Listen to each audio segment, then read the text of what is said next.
안녕하십니까. 사라지기 이름부터 함께하는 데일리 크립토 뉴스의 사라입니다. 반갑습니다. 데일리 크립토 뉴스는 비트코인, 이더리움 전 세계 암호화폐, 블록체인 업계 소식을 매주 평일 전해드리고 있습니다.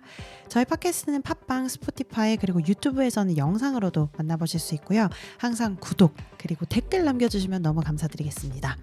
주말 잘 보내셨기를 바라고요. 8월도 이제 가버리고 있네요. 가을이 빨리 왔으면 좋겠습니다. 8월 26일 월요일 에피소드 시작합니다. 토요일에 아주 엄청난 소식이 전해졌는데요. 바로 텔레그램의 창립자이자 CEO인 파벨 두로프가 프랑스 파리에서 체포되었다는 소식이었습니다. 어떻게 경위가 어떻게 되느냐와는 사실 별개로 지금 왜 체포가 되었는지 이 지금 좀 배경 이야기를 찾아보는 사람들이 많아지고 있는데요. 일단 기본적으로 파벨 두로프는 러시아인이고 프랑스와 UAE 아랍에미리트의 두 가지 국가의 시민권을 딴 그런 상황입니다. 그래서 이중 다중국적자라고 할 수 있겠죠. 그리고 주목할 만한 점은 당연히 이제 텔레그램의 창립자라는 것인데요.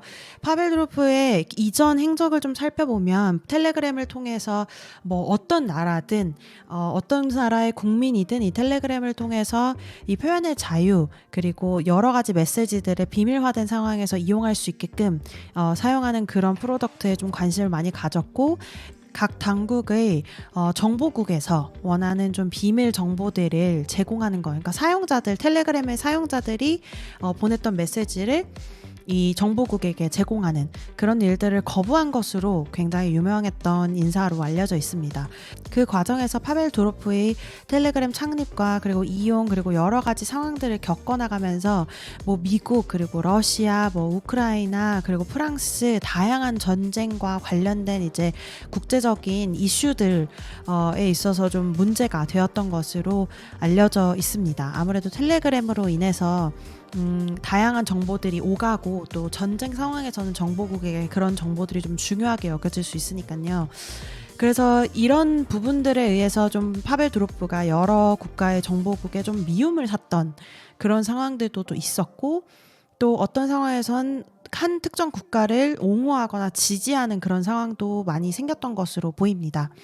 근데 지금 이 프랑스 입장에서는 여러 가지 이제 역사적인 사건을 거쳐서 이 체포의 이유에 대해서 공식적으로 설명하지는 않지만 지금 현재로는 이제 자금 세탁 혐의 그리고 또 소아 범죄 컨텐츠들이 이제 난무하는 텔레그램 운영상의 문제 그리고 또 중재를 하지 않았던 것 이런 것들을 혐의를 두고 체포를 하였다라고 좀 뭉뚱그려서 이야기를 한 상황이고요.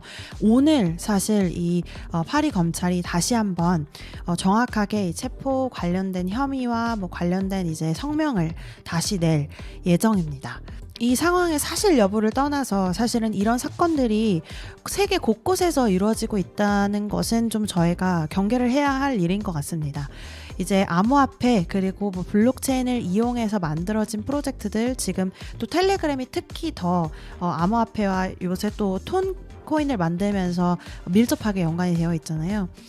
그래서 이제 단대단 이 비밀화, 암호화를 좀 제공하고 또 익명성을 제공한다는 이유 때문에 이 플랫폼에서 서비스를 제공하는 사용자들이 어떤 범죄를 일으켜도 이 플랫폼에서 이거를 책임을 질 이유가 있느냐, 근거가 있느냐라는 그런 문제로 많은 소송들이 일어나고 있고 이 텔레그램의 창립자이자 CEO인 두로프가 체포된 것도 그런 비슷한 맥락에 있다고 보시면 될 것 같습니다.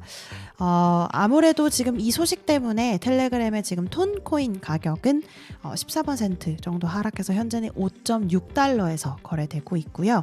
어떻게 진행이 계속될지 한번 확인을 해보도록 하겠습니다.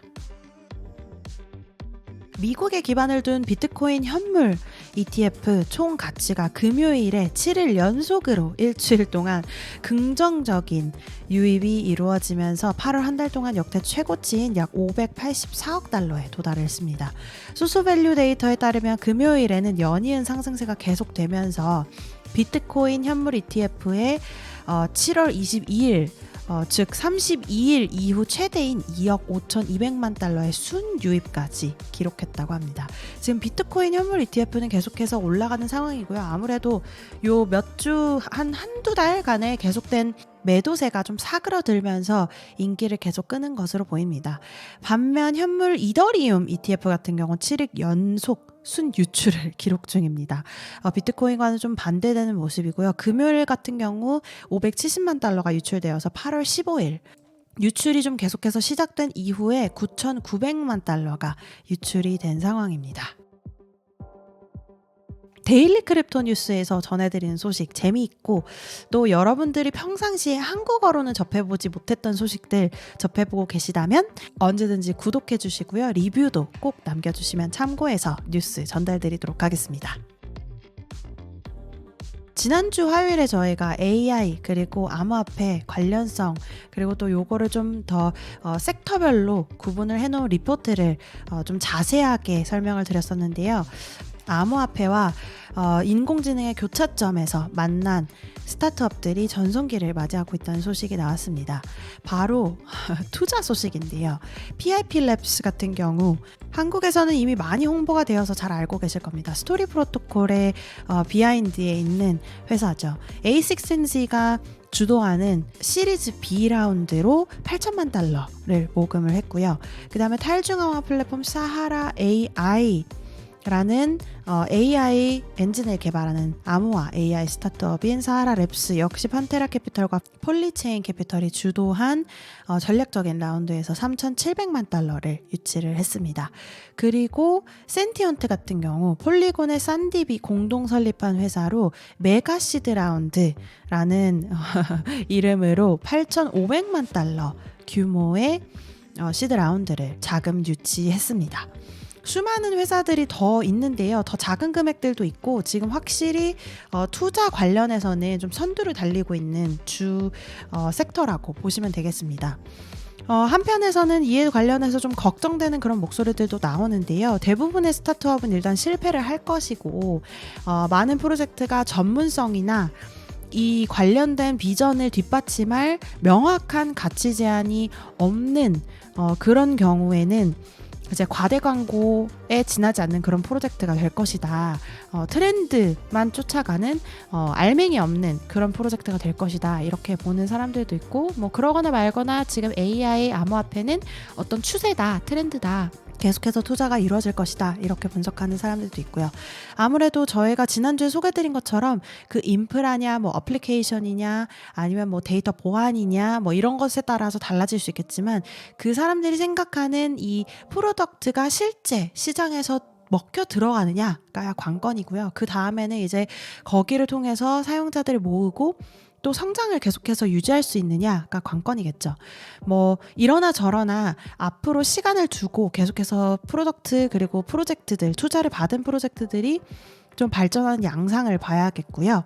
앞으로 저는 굉장히 기대가 됩니다. 이로써 AI 기술들을 활용하는 회사들의 좀 어떻게 급이 달라지는 그런 시간도 올 것 같고요. 저희가 조금 더 투명하게, 좀 더 명확하게 어디에 좀 더 주목을 해서 기술 발전 방향을 봐야 될지 이런 부분도 좀 명확해질 것 같고 그런 생각이 듭니다. 태국에서 이번에는 암호화폐 관련된 범죄 소식이 들려오는데요. 사실은 뭐 암호화폐 관련된 사업들을 좀 박해하는 그런 뉴스라기보다는 비트코인 채굴을 하는 채굴장에서 그 관련 지역에서 정전이 자주 발생한다라는 신고를 듣고 가본 그런 이야기가 뉴스로 보도가 되었습니다. 알고 보니까 이 비트코인 채굴장을 운영하는 분들이 불법으로 운영을 하고 있었고 이제 전기를 쓰면서 실제 사용하는 양보다 훨씬 적게 비용을 내면서 그 동네 마을에 정전을 일으키는 그런 사태까지 왔다고 합니다. 뭐 사실 어떤 범죄를 저지른 것은 아니라서 아무 체포하지도 않았다고는 하는데요. 그럼에도 불구하고 이제 뭐 전기 비용 지불 관련해서는 이제 관련된 조치가 들어가겠죠. 근데 이제 뉴스를 보면은 뭐 비트코인 관련해서 뭐 암호화폐 관련해서 뭐 범죄 조직 뭐 이렇게 이야기를 하는 것 같아서 조금 무서운 감이 없지 않아 있었지만 어쨌거나 되게 사소한 해프닝인 것으로 보입니다. 지금 중국에서 암호화폐가 불법이다라고 정부에서 발표가 난 다음에 수많은 사업들, 뭐 소프트웨어 사업도 포함을 해서 이런 채굴 사업들도 동네에 이 지금 동남아 지역으로 퍼져나간 것이 사실입니다. 아무래도 이 채굴 사업 같은 경우는 특히 전기료에 굉장히 의존을 하기 때문에 전기료가 싼 국가로 넘어가게 되어 있고, 지금 그 중에서도 뭐 태국, 뭐 라오스, 뭐 말레이시아 굉장히 많은 동남아 지역에서 지금 이런 암호화폐 채굴 활동이 이루어지고 있는 것이 사실입니다. 뭐 현재까지는 뭐 크게 그렇게 문제가 생긴 적은 없지만 이 채굴 사업이 조금 더 지속 가능하게 운영이 되려면 관련 당국에서 뭔가 규제가 있어야 할 텐데, 아직까지는 그 정도로 이 시장이, 동남아의 암호화폐 시장이 좀 성숙해졌다고 보기는 어려운 것 같습니다. 어쨌거나 이런 재밌는 소식도 있었습니다. 자, 그럼 암호화폐 시장 한번 볼까요? 공포와 탐욕 지수를 보시면 55로 훌쩍 넘어왔는데요. 가격이 좀 올랐다 싶더니 아무래도 비트코인 가격 때문인 것 같습니다. 55로 탐욕 지수로 훌쩍 올라와 있고요. 정말 이래서 제가 암호화폐 시장을 사랑할 수밖에 없습니다. 너무너무 하루하루가 익사이팅하고 재밌습니다. 비썸코리아 현재가 기준으로 차트 한번 보시면요. 1위로는 당연히 비트코인 0.91% 내려갔지만 8,500만 원대로 훌쩍 올라왔고요. 2위는 연파이낸스 1.92% 내려간 730만 7천 원. 3위는 이더리움 1.54% 내려간 364만 9천 원. 4위는 메이커 0.91% 내려간 282만 5천 원. 5위는 BNB 2.78% 내려간 75만 1,000원, 6위는 비트코인 캐시 1.44% 내려간 47만 2,400원, 7위는 솔라나 0.05% 올라간 21만 3,000원, 8위는 아베 3.813% 내려간 17만 5,600원, 9위는 컴파운드 2.88% 내려간 6만 7,550원, 10위는 일루비움 3.33% 내려간 6만 2,350원에서 거래되고 있습니다. 8,500만 원 괜찮은 금액입니다. 9천만 원대로 금방 올라설 것 같은데요. 인터내셔널 마켓 들어가 보시면 비티그리에서 탑 크립토 게이너에는 NULS 라는 프로젝트 토큰이 70% 올라가서 0.5달러에서 거래되고 있고요. 탑크립토 루저에는 KOK 토큰이 69% 내려가서 0.0006달러에서 거래되고 있습니다. 그리고 트렌딩 크립토 가보시면 도그 계속해서 인기 유지하고 있고요. 비트코인, 솔라나, 도지코인, 이더리움 순차적으로 활발하게 거래되고 있습니다. 여러분들은 지금 이 상황에서 어떤 토큰 거래 제일 많이 하고 계신지 너무 궁금하네요. 요새 제가 드는 생각은 알트코인을 좀 시가총액으로 나눠서 좀 자산을 다각화를 해볼까, 이런 생각을 하고 있는데, 지금이 아마 가격이 좀 올라가기 전 단계라는 생각이 들어서요. 여러분들 전략도 궁금합니다. 오늘 8월 26일 월요일 데일리 크립토 뉴스 소식은 여기까지 전해드립니다. 여러분들께서 이용하시는 팟캐스트 플랫폼 그리고 유튜브에서 항상 리뷰, 댓글 너무 감사드리고요. 내일 다시 뵙겠습니다. 감사합니다.